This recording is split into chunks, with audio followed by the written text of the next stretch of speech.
Balimao, très urgent. Billet jeudi 10 novembre 2022. Maliens, ala sago, au sago, ko Malini, Sénégal frontière là, ko mototigi do be ka bɔ kana dɛ. N bɛ sigi kuma in kan. Balimao ni message d'alerte de. Ko Mali ni Sénégal frontière là, an ye vocal dɔ sɔrɔ depuis suro a cira ne ma. Ko ayiwa, ko mototigi dɔw bɔlen bɛ ko arali par Dakar wa an t'a dɔn mun de. Sénégalais bɛ ka vocal ci ne ma fan bɛɛ. Bi jeudi 10 novembre 2022. N bɛn'o fana kala. An ye vocal dɔ fana sɔrɔ ko terroristes bɛ k'u yɛlɛma k'u kɛ moto taxi de fana ye sa. Malien a y'a kɔlɔsi moto taxi ko in na dɛ, n bɛ tila k'o fana vocal fana kala. Donc ninnu ye message teliman de k'o ɲɛfɔ bɛɛ lajɛlen ɲɛna. En même temps aussi, an ka mouvement victoire et gloire kan bɛ Kolokani bi ni ala sɔnna ma. Bi o bi kelen fana ko Tayiruba fana ka jugement bɛ kɛ ani Maliki Konate ni ɲɔgɔn cɛ ani o information teliman de bɛ yen. Donc vraiment ni y'a to n bɔra ka video kɛ ni heure in na. Donc mouvement victoire gloire an bɛ Kolokani ka bɛɛ ka bɔ bi ni ala sɔnna ma an bɛ Mali kura min nɔfɛ an bɛna bɛɛ lajɛlen sɔrɔ. An ye vocal dɔ sɔrɔ an bɛna vocal in kala san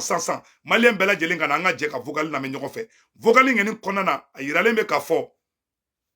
vocal na Sénégalais dɔ de vocal in ci k'a yira k'a fɔ k'an bɛ yɔrɔ min na bi. Ko moto dɔ de bɔlen bɛ Mali ni Sénégal frontière la ani mobili dɔw caman ba de k'u kunsilen bɛ Mali ma. Bon an ka nin fana vocal in sɔrɔ dɛ mɔgɔ baden de vocal in ci ne ma. N bɛna vocal in kala aw ni an bɛ jɛ an bɛ vocal lamɛn ɲɔgɔn fɛ k'a fɔ ko an ka nin message d'alerte sɔrɔ. An b'a ɲini an ka président fɛ, an b'a ɲini Malien bɛɛ fɛ, bɛɛ ka to an ka autorité de transition kɔ, bɛɛ ka to président de la république kɔ, an ka Assimi Dɛmɛ bɛ ɲɛ cogoya min na. Ka tila k'a fɔ an ka autorité de transition mɔgɔw ɲɛna u kana bi politique distraction kɔnɔna dɛ. Politiciens kana t'u nɛgɛ k'u ɲinɛ u ka baaraw kɔ dɛ. Ka tugu kunkolo don bɔcɛ cilen na k'u goya Maliens ye. A dabɔlen don a kama de. Mais yani an ka taa ɲɛfɛ, an ye information min sɔrɔ, an bɛna information in kala tout de suite. Aw ni an bɛ jɛ kala jɛ ɲɔgɔn fɛ ko Mali ni Sénégal frontière la k'u kɛlen bɛ ka motobatigi dɔw de lawuli. Donc n bɛna a fɛn kala tout de suite aw ni an bɛ jɛ an b'a lajɛ ɲɔgɔn fɛ. Malien bɛɛ lajɛlen ka nin vocal ni video partager tout de suite. Donc Maliens prêt parti. Donc n bɛna kala sa nɔ aw ni an ka jɛ kala mɛn ɲɔgɔn fɛ. Parce que tubabu chama à travers un kunusini tele nani ou tele loro moto chama mobili chama mais tubabu ni atarami adora Sénégal mais atarami atarami. Donc moi je me pose la question en tant que moi j'habite à la frontière, j'ai vu ces voitures, je sais que mes frères maliens sont déstabilisés, donc peut-être ils ont essayé par la Côte d'Ivoire, ça ne tient pas. Et on a vu aussi ces mercenaires qui sont retenus. Et maintenant, ces gens-là, ce sont des Anglais ou je ne sais pas quoi. Même le gouverneur dans notre région, il les a posé la question. On dit soi-disant des touristes. Mais il dit, on ne peut pas accepter de faire entrer plus de 5 000 ou 4 000 ou 3 000 touristes. Pendant 5 jours, la circulation est occupée. Les motos sont 300. Les voitures dépassent. Et chaque voiture contient 3 à 4 personnes. Mais ils vont où? Avec la complicité de Macky Sall, ils ont envoyé la gendarmerie, les a accueillis, ils ont rentré. Mais ils vont où? Quand ils rentrent dans le Sénégal, peut-être, j'ai bien dire, ils peuvent se diriger vers le Mali. Et on se réveille un jour depuis le Sénégal, la Côte d'Ivoire, tu vas voir des attaques. Donc, il faut dire aux autorités maliennes d'être très, très vigilants, surtout sur la frontière du Sénégal et le Mali. J'ai enseignement donné parce que je suis sénégalais, comme je vous l'ai dit, et j'habite dans la commune de Diama. La commune de Diama, c'est là où se trouve la frontière entre la Mauritanie et le Sénégal, le barrage de Diama.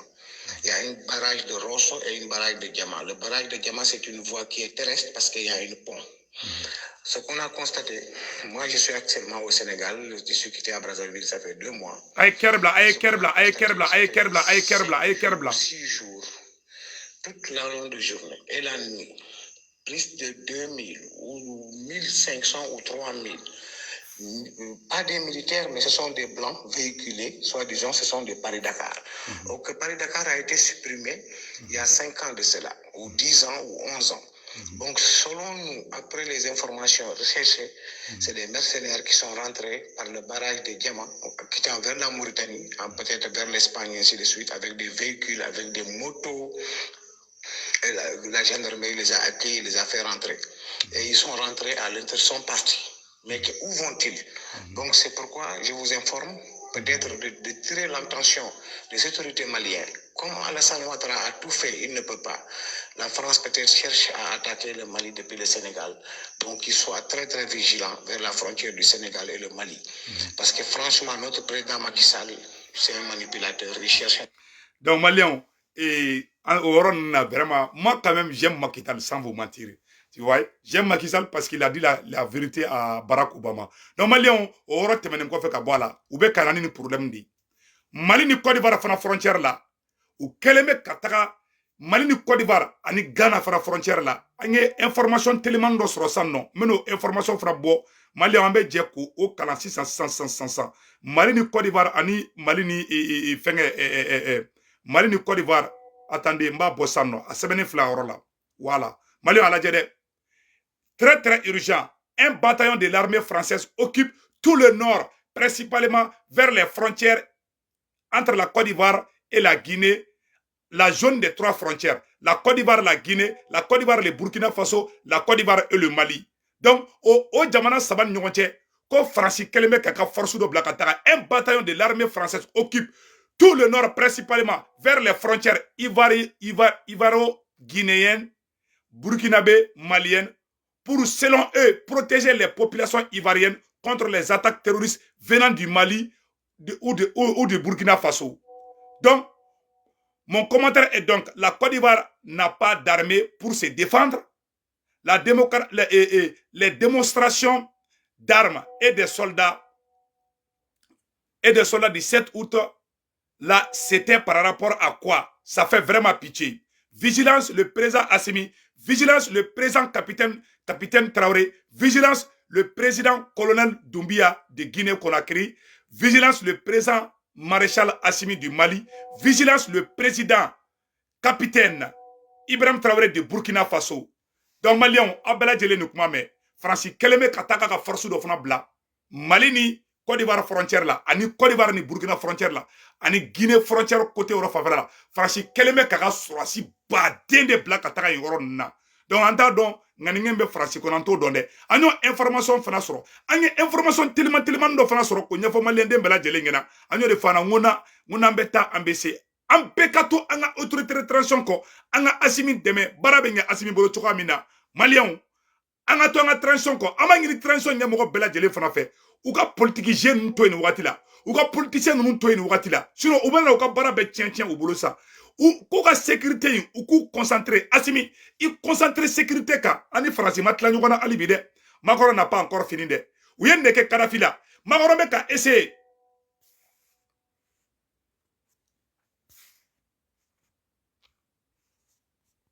Macron a essayé qu'on ait une négociation que France na tabolo yelema wallahi Assimi na ala yaw ci aw ka gere France la ou ye mun ke Kadhafi da ou ye Kadhafi kele ou desara Kadhafi da ou ye Kadhafi ke ou teri ou ni Kadhafi ke teri ma yotro ye Kadhafi genga bo fangala ni e dimi do tubabu la billahi uti ya fi ma fo jien fo lahara awa président Assimi ni e barakeni ni politicien ni abina fo ibe ka Macron ga chide ne nunu ni nunu jera président Assimi nous ma afridale ni e tungara de ka foko nyamogo den tato nous ma obirama bla nyogona ka shibonteke kono la preuve est que depuis tara sente kono ou ye do ke sogel mogo ka do ke strasi mogo yi depuis ala ku daw ma ke ben fait wa tana ke ben fait malien anye vocal tellement do fana sur 600 ameno fana ji ko terrorisme keleme ka technique courant do de fana ta sanno ou be do ko terrorisme be to ka do moto taxi de fana moto taxi o fana flene ndefe ka image ura aw ne anaje ango fana la me 100% vérité. Abe haketo vire na kwa. Ninkara ne yɛrɛ ɲɛna sisan san Malimakida la suguba kɔnɔ. Suguba kɔnɔ. Donc waginu ka misiri kɛrɛfɛ. Barakasi kɛla 3. Barakasi kɛla 3. A ye kuma in lamɛn dɛ barakasi kɛla 3 u yɛrɛ kɛ moto taxi de a y'a lajɛ cɛ bɛna histoire tɔ ɲɛfɔ cogo min na. 3 de don. U nana moto taxi de la. Moto taxi la. Donc video in bila kun yɛrɛ k'a fɔ bɛɛ lajɛlen bɛɛ k'i hakili to moto taxi tigiw la quoi. Moto taxi tigi ninnu caman bɛ bandu don quoi. Heure sugu dɔw bɛ yen ou bien wagati dɔw bɛ yen taxi ta ou bien n'o se t'i ye i k'i ka mɔgɔ wele mɔgɔ min bɛ n'i kunbɛn ka taa n'i ye ka du kɔnɔ u nana de cɛ ka wari de b'a bolo saki kɔnɔ wari saki ka na baara kɛ k'a fɔ k'u bɛ wari saki minɛ u ye marifa yɛrɛ ci cɛ tɛgɛ la k'a tɛgɛ tigɛ donc jama de firil'o kan k'u koron k'u minɛ o mɔgɔ 3 de don n sera ka mɔgɔ 2 dɔrɔn de sɔrɔ k'u fili mais sapeur pompier nan'u ta ka taa n'u ye video in ci kun ye de ka kumakan in bila a kɔrɔ bɛɛ k'i hakili to i yɛrɛ la bɛɛ k'i hakili to i yɛrɛ la taxitigiw la quoi donc malien ko moto taxi tigiw ko terroriste bɛ ka don moto taxi de fana na san moto taxi tigiw ka yafa ma dɛ mais fana ye vocal in sɔrɔ de donc a y'a kɔlɔsi moto taxi la sufɛ malien si kana moto taxi ta sufɛ yali tilegan fɛ a y'a kɔlɔsi a la de parce que u ye terroriste dɔw de wulila ka moto taxi ta ka taga cɛ ta dɔrɔn k'u b'a ka wari minɛ la ala y'a kɛ u ye moto taxi ja terroriste de don u y'u bɔ k'u bin duguba k'u ci fo k'u faga donc sapeur pompier yɛrɛ nana ka moto taxi dɔw ta ka taa n'u ye donc ka ɲɛfɔ bɛɛ lajɛlen ɲɛna an bɛɛ lajɛlen kan tɛgɛ di ɲɔgɔn ma an ka transition in dɛmɛ an bɛ se ka transition dɛmɛ cogoya min na ni transition nin y'an jigi de an bɛɛ ka Asimi dɛmɛ a ka baara bɛ ɲɛ bolo cogoya min na Choguel fana bɛ na nale alhamdulilayi donc an balimacɛ Tayiruba fana ka jugement bɛ kɛ bi ko Maliki Konate dalen bɛ Sénégal k'a ka na dɛ mɔgɔ minnu bɛ ka Maliki Konate défense ta ja maliyɛnw mena sɛgɛrɛn dɔ fana ja Maliki Konate ka affaire la Maliki Konate y'i to Mali la de ka filmeli kɛ ka ci français ma u ka documentaire kɛ Mali contre la ja tubabu mana kana filmeli kɛ Mali la dɛ u ye mɔgɔ minnu interview fɛn kɛ minnu ko Mali armée bɛ ka nin kɛ Mali armée bɛ ka nin kɛ Maliki Konate da bɛɛ filmer k'a di tubabuw ma donc président Asimi i hakili to i yɛrɛ ka maliden jugu ka jugu ka tɛmɛ hali Faransi kan ni Faransi dɛsɛrɛla a bɛ don ni maliden jugu de maliden jugu fɔlɔfɔlɔ ye politicien kɔrɔkɔrɔba ninnu de ni ala y'i ci président Asimi i ni politicien ninnu ka gɛrɛ ɲɔgɔn na billahi talahi a bɛna fɔ i ni Macron de gɛrɛla ɲɔgɔn na a bɛna fɔ i segira Faransi de ma président Asimi a ye nin vocal ci président Asimi ma très urgent Maliens a ye nin vocal ci président Asimi ma an ka soutien bɛ président Asimi an ka soutien bɛ transition ɲɛ ala ka barika don transition in na bi ye jeudi 10 novembre 2022 président Asimi i kɔlɔsi Macron kɛlen bɛ ka donsen kura min ta k'a bɛ négociation kɛ a bɛna sigikafɔ kɛ k'a bɛna fɛnw changer ko Faransi bɛna ka technique changer président Asimi u ye Kadafi ɲɛgɛn tan cogo la ka faga di billahi ala kana fɛn k'i la an ka dugawu b'i ye an b'i fɛ président Asimi ni politicien kɔrɔkɔrɔba minnu bɛ n'u ye Mali ci ni ninnu jɛra a bɛna fɔ i ni Macron i segira Faransi de ma président Asimi n'i segira nin politicien ma a bɛna fɔ i segira Macron de ma billahi taala n'u m'i di Macron ma i k'a fɔ ma ko ɲɛmɔgɔden tatɔla filɛ nin ni mɔgɔ y'i nɛgɛn k'i ka gɛrɛ nin politicien na an bɛɛ ye kelen ye inclusivité a don ta bɔ tan hali lahara inclusivité tɛ président Asimi n'i y'a kɛ mɔgɔ ma k'i la i y'a k'i yɛrɛ la u ye Kadafi détruit tantɔ de u ye Kadafi nɛgɛn ko non ko kɛlɛ banna Kadafi nisɔndiyalenba u ye Kadafi nɛgɛn Kadafi y'a ka mɔgɔ dɔw changer Kadafi ni mɔgɔ minnu ye kɛlɛ kɛ Kadafi y'u falen mɔgɔ kuraw la u y'u ka pion u ye Kadafi nɛgɛn ko Kadafi ka mɔgɔ ko ka libyen bɛɛ fara ɲɔgɔn kan libyen den jugu minnu bɛ yen depuis Kadafi y'olu gɛrɛ a yɛrɛ la dɔrɔn u taara ka taa Libi bombarder Kadafi yɛrɛ somɔgɔ dɔ tun bɛ yen a yɛrɛ beau-frère a burankɛ o de tun bɛ Nations Unies na o de kosɔn hali somɔgɔ dɔw bɛ yen nɔ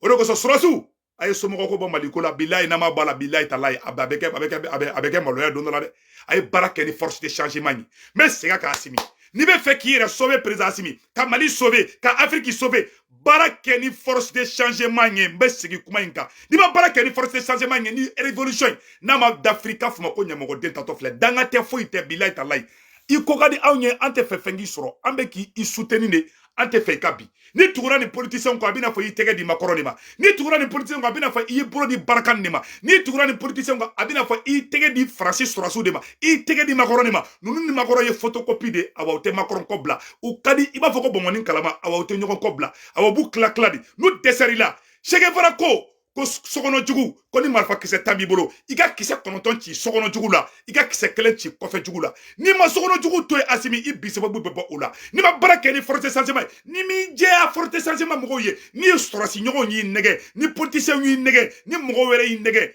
billahi taala o bɛ k'i bila ka taa bafaji de la n bɛ ka tiɲɛ de f'i ɲɛna kun tɛ di kuntigi kɔ minnu ye Mali défend le 14 janvier baara kɛ n'u ye dɛ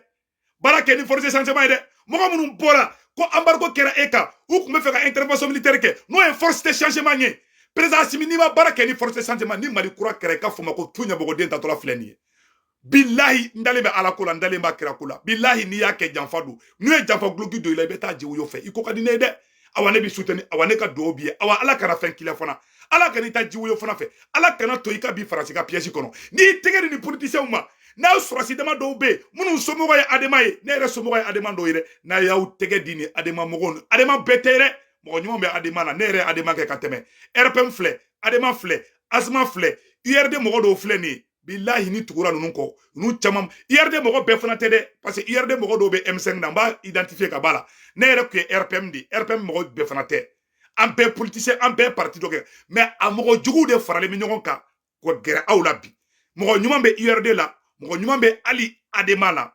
mogo nyum be ali RPM na mais a mogo jugu ol de farale mi nyon ka bi ku be tanga révolution ta otage la donc président Simi et aklitu hier là Mali ni Côte d'Ivoire frontière français be ka surasu mouve ka taka yoro la Mali ni Sénégal frontière ou be ka taka surasu do bla yoro la la zone de frontière trois frontières Mali ni Niger frontière là ou be ka mouvement do ke yoro la ça veut dire que français be ka entouré di français be ka entouré di nous yu ka pion soro ku placer i kerefe domina au dos ou be asso final di ibe balika ima débrouiller libi attaquer droit mo chama démissionner ka bo Kadhafi ka gouvernement na parce que be kunye pion di ita don ko ini janfanchu be ka barake fo domina na wusura iba do ye droit do be boko non ko moi j'étais dans le gouvernement mais je démissionne no ok jamana do be jigila tege o mo kelo ne be tla ki bi o mo kelo de fenga bi Hosni Moubarak bi Égypte o mo kelo de fenga fana bi chain to ko boron Kadhafi chokorobai o de Kadhafi bi u buga pion tia ikrefe nous ga pion tia nous attaquer domina o mo kelo me commencer ka démissionner o e bintoladi kana bio piège kono ala kini tire ni cheche negen ki ga gre ni politicien korola atigi ala don mo mba fo e asimingena ki gi tege di ni politicien koroma atigi madala na be siri madala na tigi be ala don madala na tigi ba kira don awa président Asimi ni asrata ni ma bi ni tungara de ka foko nyamogo den ta tola fleni danga te foite ala ko e tinyedi cheche ni i jenge ni kele na ibeta ji wuyo fe ante fe aka fima ki isama kunu ka fa ima bi ki zonza sanogo yake sanogo tara ji wuyo fe ibeka yake ibeka tara ji wuyo fe sanogo yu chuni force de changement be kulila ko sanogo depuis politicien tari gere sanogo la ka nege ka ke général ka na surasi nyogon bla nyogona parce que ni nunu gere la u ba surasi dama u de fara u ka stratégie odi u ya sanogo ni konare n be bla nyogona hali shini sanogo ni Musa Singo ni konare u te jida nyogon tege u ka stratégie de do ima e depuis u gere la ela u ya essayer ka sogeli mabo ela folo nous clara sogel la ube eni jaw ube eni fenge to ba u bla nyogona nous ma ke ni tungara de ka foko nyamugo den ta to fle ou te satisfait fuga fanga so ou bena gerila olu be e place yere di no fe ni mo be e Asimi place no fe bi o ni politicien no de awa nu yusoro ou be kodai kan garage mamuda bal nu mi blaka ta CPI le ka fuma ko punya mo den ta to fle ni mbalo mi dara sanogo ka kanga ke lison e ima nu te laydu mo te ala mo te ala do ta krado nu de armée marfa uta ka be free nu na nga armée bejini nu na nga avion tike ka ke baramai nu na nga fon beta mamara ni bajit de la ka video de la ko ni mo kolon de anga avion free ali bortani ni fema e be tike de oluma mo mi e sora si nyogon fa e be baraka no le ko e mali kurai muna ala be ko jugu kala to kata jahannama kono aw bi se ka fendo ka tene alaka wala jahannama da muna ala che mogo mi mayo beta jahannama kono mogo mi mayo beta arjana kono amem amali fana bo chogalla mogo mi kain obena faranka ambe baraka nyogon fe mogo mi kain obena faranka ambe baraka nyogon fe mogo mi mayo obe denkere fe donc ante mogo kele amma fika mogo mine ka mogo faga mais angi ma de baraka ni faso de nyumo ye ka faso de njugu bo ika programme na 1.2 terre ni ma boni zigizagi kona na bila ibeta jiwu yo fe iko kadangede mais voilà la vérité ala ka barga do ila akambe malien ciao